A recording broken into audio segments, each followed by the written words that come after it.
प्रदोष व्रत भगवान शिव को समर्पित है और ये हर मास की कृष्ण पक्ष और शुक्ल पक्ष की त्रयोदशी तिथि को किया जाता है। तो दोस्तों, स्वागत है आपका अपना ही YouTube चैनल कलयुग के चमत्कार संतों की वाणी में। आज हम इस वीडियो में सुनने जा रहे हैं प्रदोष व्रत की कथा और हम आपको बता देंगे कि इस व्रत को मंगलवार रखा जाएगा और क्योंकि ये प्रदोष व्रत मंगलवार आ रहा है इसलिए इसे भौम प्रदोष व्रत कहा जाएगा। दोस्तों, इसी दिन इस महीने की मासिक शिवरात्रि भी पड़ रही है और मासिक शिवरात्रि और प्रदोष व्रत दोनों ही भगवान शिव को समर्पित होते हैं और ये दिन बहुत ही खास है क्योंकि मंगलवार का दिन है और मंगलवार का दिन हनुमान जी को समर्पित है। अगर आप व्रत नहीं भी रख पा रहे तो भी इस कथा के पढ़ने व सुनने से आपको भगवान शिव और हनुमान जी की कृपा भरपूर मिलेगी। आइए हम जानते हैं इस व्रत के बारे में। हर माह के शुक्ल और कृष्ण पक्ष की त्रयोदशी तिथि को प्रदोष तिथि का व्रत किया जाता है। दोस्तों, सबसे पहले तो हम ये जानेंगे कि त्रयोदशी तिथि की शुरुआत कब हो रही है। ये व्रत प्रदोष का कब पड़ रहा है। तो त्रयोदशी तिथि की शुरुआत होगी 4 जून को प्रातःकाल 12:10 पर और इस तिथि का समापन होगा 4 जून की रात को 10:01 पर। ऐसे में प्रदोष का जो हमारा व्रत होगा, पूजा का जो समय, जैसे कि आप जानते हैं कि प्रदोष व्रत में शाम की पूजा का महत्व गिना जाता है। वह शाम को 4 जून के दिन ही हम भगवान भोलेनाथ की पूजा कर पाएंगे, इसलिए ये व्रत 4 जून को मान्य होगा। इसमें हमें पूजा को जो सही और शुभ मुहूर्त है वह 2 घंटे 1 मिनट का मिलने वाला है क्योंकि रात को 10 बजे ही लगभग 10:01 पर प्रदोष व्रत समाप्त हो रहा है, यानी कि त्रयोदशी तिथि समाप्त हो रही है। तो पूजा का शुभ मुहूर्त शाम को 7:16 से प्रारंभ होगा और 9:18 तक रहेगा। और वैसे भी ये गोधूली बेला कहलाती है, यानी कि सूर्यास्त से आधा घंटा पहले और सूर्यास्त के आधे घंटे के बाद का समय प्रदोष समय माना जाता है, जिसमें हम शाम को इस व्रत में भगवान भोलेनाथ की पूजा कर सकते हैं। तो दोस्तों, मंगलवार को जबकि ये आ रहा है तो इसे भौम प्रदोष व्रत कहेंगे। और हम आपको एक बात और बता दें कि अगर आप प्रदोष व्रत रखना चाहते हैं तो कम से कम 1 साल का या 2 साल का संकल्प अवश्य लें और फिर साल में जितने भी कृष्ण पक्ष या शुक्ल पक्ष में व्रत आ रहे हैं वे अवश्य रखें। कोशिश करें कि आपसे कोई भी व्रत छूटे ना, तभी आपका संकल्प पूर्ण होगा। कुछ लोग ऐसे करते हैं कि जैसे हमने मंगलवार को व्रत आया तो हमने मंगलवार को शुरू किया, यानी कि भौम प्रदोष व्रत मानकर शुरू किया और सिर्फ मंगलवार पड़ने वाले ही प्रदोष व्रत को रखा और बाकी व्रत जो कि सोमवार, बुधवार, वीरवार, शुक्रवार, शनिवार और इतवार पड़े हैं वो हमने नहीं रखे। ऐसा कृपया मत कीजिएगा, इससे आपका व्रत का संकल्प टूट जाएगा। अब हम सुनेंगे इस व्रत से दिन मंगलवार के दिन की जाने वाली कथा। भौम प्रदोष व्रत में कथा सुनना कहना बहुत पुण्यदायी माना जाता है और इस कथा से ही पूजा भी पूरी होती है। मान्यता है कि भौम प्रदोष व्रत की कथा सुनने व कहने से देवों के देव महादेव का आशीर्वाद प्राप्त होता है, हनुमान जी की कृपा पर मिलती है और आर्थिक परेशानियों से भी मुक्ति मिलती है। आइए हम आपको हर व्रत में बताते हैं कि आप जौन सा भी व्रत रखना चाह रहे हो, सुबह ब्रह्म मुहूर्त में उठकर नहा धोकर स्वच्छ कपड़े पहन लें, अपने मंदिर को साफ कर लें और आप जिस देवता के निमित्त व्रत रखने जा रहे हैं उसके इस व्रत का अपना नाम, अपने गोत्र का नाम लेते हुए, अपनी जगह का नाम लेते हुए इस व्रत का संकल्प लें कि आप इसको किस प्रकार से रखने जा रहे हैं।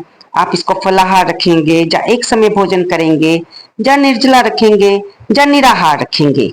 ये सब आपको अपने संकल्प में भगवान के सामने प्रार्थना करते हुए बताना पड़ता है और इसे व्रत को तभी पूर्ण समझा जाता है कि जब आपने संकल्प धारण करके इस व्रत को रखा है और व्रत को विधि विधान से पूजा करते हुए अपने घर के मंदिर में ही आपने पूरा किया है, क्योंकि आजकल सभी व्यस्त हैं। अगर आप बाहर घर के पास वाले मंदिर में नहीं भी जा पाते तो भी आप घर के मंदिर में इस व्रत से संबंधित देव या देवी की पूजा करके फूल, फल, माला, धूप, दीप, नैवेद्य उन्हें अर्पित करके और खुद भी उपवास को पूरी तरह से जिस तरह से आपने संकल्प लिया है पूर्ण करके आप इस व्रत को कर सकते हैं। अब हम इस भौम प्रदोष व्रत की कथा को सुनेंगे। ये कथा सूत जी द्वारा शौनक आदि ऋषियों को सुनाई जा रही है। सूत जी कहते हैं कि अब मैं मंगल त्रयोदशी प्रदोष व्रत का विधि विधान से कहता हूँ। मंगलवार का दिन व्याधियों का नाशक है। इस व्रत में एक समय व्रती को गेहूं और गुड़ का भोजन करना चाहिए। यानी कि दोस्तों, इस दिन हम मीठे का भोजन कर सकते हैं। इस दिन नमक खाना निषेध माना जाता है। इस व्रत के करने से मनुष्य सभी पापों व रोगों से मुक्त हो जाता है। इसमें किसी तरह का भी संशय नहीं है। मैं आप सबको एक बुढ़िया की कथा सुनाता हूँ जिसने ये व्रत किया, वो मोक्ष को प्राप्त हुई। बहुत ही प्राचीन समय पहले की बात है। एक नगर में एक बुढ़िया रहती थी। उसके मांगलिया नामक का एक पुत्र था। वृद्धा को हनुमान जी पर बड़ी श्रद्धा थी। वह प्रत्येक मंगलवार को हनुमान जी का व्रत रखकर यथाविधि उनको भोग लगाती थी। इसके अलावा मंगलवार को वह ना तो घर लिपती थी और ना ही मिट्टी खोदती थी। यह उसका एक मंगलवार के दिन का नियम होता था, जिसका पालन वह कई वर्षों से करती आ रही थी। इसी तरह व्रत रखते हुए से बहुत से दिन बीत गए तो हनुमान जी ने सोचा कि चलो आज इस वृद्धा की श्रद्धा की परीक्षा करें। वे साधु का वेश बनाकर उसके द्वार पर पहुंचे और पुकारा, है कोई हनुमान का भगत जो हमारी इच्छा पूरी करे। वृद्धा ने ये पुकार सुनी तो बाहर आई और कहा, महाराज क्या आज्ञा है। तब साधु वेशधारी हनुमान जी ने कहा कि मैं बहुत भूखा हूँ, भोजन करूंगा तो थोड़ी सी जमीन लीप दे। अब तो वृद्धा बड़ी दुविधा में पड़ गई। अंत में उसने हाथ जोड़कर प्रार्थना की, हे महाराज, जमीन को लीपने और मिट्टी खोदने के अतिरिक्त आप जो भी काम करेंगे मैं वह अवश्य करूंगी। तब साधु ने 3 बार परीक्षा करने के बाद कहा कि तू अपने बेटे को बुला, मैं उसे औंधा लिटाकर उसकी पीठ पर आग जलाकर भोजन बनाऊंगा। वृद्धा ने जो सुना तो उसके पैरों के नीचे धरती खिसक गई। वह एक वचन हार चुकी थी। उसने मांगलिया को बुलाकार कर साधु महाराज के हवाले कर दिया।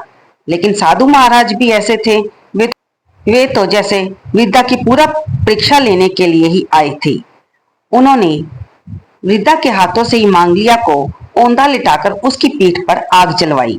आग जलाकर दुखी मन से वृद्धा अपने घर के अंदर जा घुसी और रोने लगी। साधु जब भोजन बना लिया तो उन्होंने अंदर आकर वृद्धा को कहा कि वह मांगलिया को भी बुलाए और वह भी आकर भोजन कर ले। तब वृद्धा आंसू भरकर कहने लगी कि आप उसका नाम लेकर मेरे हृदय को और ना दुखाओ। लेकिन साधु महाराज कहाँ मानने वाले थे। उन्होंने दोबारा वृद्धा को कहा कि अपने बेटे को आवाज तो लगा। तब मजबूरन वृद्धा को भोजन के लिए मंगलिया को बुलाना पड़ा। पुकारने की देर थी, मंगलिया बाहर से हंसता हुआ घर में दौड़ा आया। मंगलिया को जीता देखकर वृद्धा को सुखद आश्चर्य हुआ। वह साधु महाराज के चरणों में गिर पड़ी। साधु महाराज ने उसे अपने असली रूप में दर्शन दिए। हनुमान जी को अपने आंगन में देखकर वृद्धा को लगा कि उसका जीवन सफल हो गया। तो दोस्तों, जिस प्रकार से हनुमान जी ने वृद्धा पर अपनी कृपा बरसाई, उसकी परीक्षा लेकर उसको दर्शन भी दिए, इसी प्रकार इस कहानी को सुनने, पढ़ने और हुंकारा कर देने वाले पर भी हनुमान जी अपनी कृपा करें। अगर आप प्रदोष व्रत नहीं भी रख पाए हैं तो भी इस कथा को अवश्य सुने। हनुमान जी के आगे कल मंगलवार चमेली के तेल का दीपक जलाएं, महादेव जी के आगे घी का दीपक जलाएं और उनको फूल, धूप, दीप और नैवेद्य अवश्य अर्पित करें। इससे भी आपको अति पुण्य की प्राप्ति होगी। दोस्तों, कुछ लोगों के मन में संशय होता है कि हम प्रदोष व्रत क्यों करें, इससे हमें क्या लाभ होगा। तो हम शास्त्रों की कही गई बात या अपने से बड़ों से सुनी हुई बात आपको बता दें कि अगर आपके मन में अपने घर को बनाने की इच्छा है तो अब उस कामना को भी लेकर प्रदोष का व्रत प्रारंभ करें। 2-3 साल के अंदर भगवान भोलेनाथ की कृपा से आपका घर बनेगा। यदि आपके भाइयों से अनबन रहती है या संपत्ति के कारण आपके भाइयों से दुराव हो गया है तो भी आप इस प्रदोष व्रत को कर सकते हैं। और अगर शरीर में आपको खून से जुड़ी हुई कोई समस्या है तो भी आप प्रदोष व्रत यानी कि मंगलवार का व्रत, उसमें बहुत ही लाभकारी होता है। इसलिए आपको इस व्रत से लाभ ही लाभ है, इसमें कोई संशय नहीं है। इसको हम आप साथ में ये भी बता दें, क्योंकि मंगलवार का दिन है, आप प्रदोष व्रत की कथा सुनने के साथ भगवान हनुमान जी की निमित्त सुंदरकांड का पाठ कर सकते हैं, हनुमान चालीसा का पाठ आप मुंह जुबानी चलते फिरते घर का अन्य काम करते हुए कर सकते हैं। और बजरंग बाण भी पढ़ सकते हैं। कुछ लोग संशय में पड़ जाते हैं कि औरतों को ये पाठ करने चाहिए या नहीं, जो कि बाबा बजरंग बली से संबंधित होते हैं। तो हम आपको बता दें कि पुरुष और स्त्री दोनों भगवान के द्वारा ही पैदा किए गए हैं, इस सृष्टि में भेजे गए हैं और दोनों का बराबर का हक है किसी भी पाठ को करने में। इसमें कोई संशय नहीं है।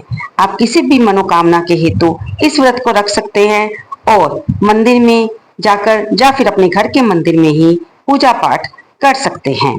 दोस्तों, अगर आप प्रदोष व्रत के दिन शाम को गुड़ मिला हुआ पानी शिवलिंग पर चढ़ाते हैं तो इससे आपको अति लाभ होगा, धन संबंधी समस्या दूर होगी, कर्जे बहुत चढ़ गए हैं तो वे भी धीरे धीरे दूर होंगे।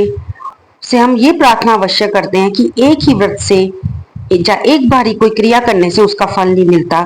कम से कम उस व्रत को कुछ समय तक करने का संकल्प लीजिए और अगर आप व्रत नहीं रख पा रहे हैं तो उस क्रिया को आप 40 दिन यानी कि 41 दिन, जिसे हम की चालीसा बोलते हैं, 40 दिन का काम करने को भगवान के निमित्त हम कोई संकल्प लेते हैं कि हम ये नियम करेंगे तो उसे जरूर अपनाइए।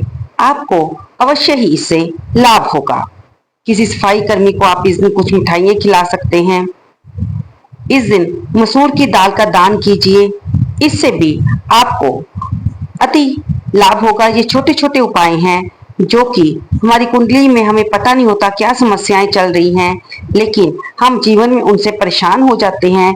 तो ये समस्याओं को दूर करने के लिए ये छोटे छोटे उपाय सभी के लिए होते हैं, क्योंकि हम संसारी जीव हैं और इस समय कलयुगी जीव हम में से सभी इनमें से कोई ना कोई समस्याओं से निकल ही रहे हैं।